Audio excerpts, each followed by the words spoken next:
In the North Valley, the Madera County District Attorney's Office now has its first conviction connected to a fentanyl-related death. 29-year-old Genesis Knapp pleaded guilty to voluntary manslaughter in the overdose death of Robert Fant.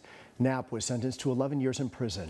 CBS 47's Jason Toktagian breaks down the historic conviction and has reaction from a local nonprofit that wants more people held accountable for these types of deaths. That's right. Madera County District Attorney Sally Moreno tells me her office is currently working on multiple fentanyl-related cases, and she hopes this week's conviction is the first of many. This was just the first time that the stars lined up and we had the evidence. Madera County is sending a powerful message to fentanyl dealers. When you have drug dealers out there that knowingly are selling something that they know can kill somebody, this has been long overdue in my opinion. 29-year-old Genesis Eric Knapp is the first person in the county convicted of voluntary manslaughter related to fentanyl. We were able to get a conviction, a homicide conviction for voluntary manslaughter, and yesterday the judge sent him to prison for 11 years. On April 12, 2021, Knapp sold heroin laced with fentanyl to Robert John Fant.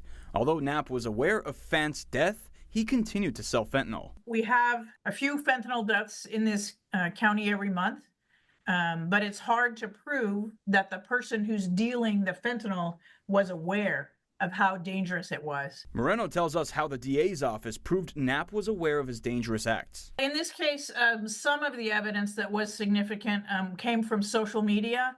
And then there was evidence, too, that even after the death of Mr. Fant from an fentanyl overdose, that the defendant continued to sell fentanyl and, in fact, was bragging about the quality of the fentanyl that he was selling. The founder of Parents and Advocates in Need hopes this conviction will bring some comfort to the victims' loved ones. And it gives some closure to those parents, you know, and family members that have lost either a child or a spouse or a cousin or a nephew to this. Moreno says she hopes to avoid more fentanyl-related deaths. Is it kind of a shot in the arm to our law enforcement and investigative agencies here that we're able to get this kind of a conviction and send this guy for 11 years?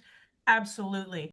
The Madera Police Department and the Madera Narcotics Enforcement Team were credited with investigating this case. In studio, Jason Toktagian, CBS 47 Eyewitness News.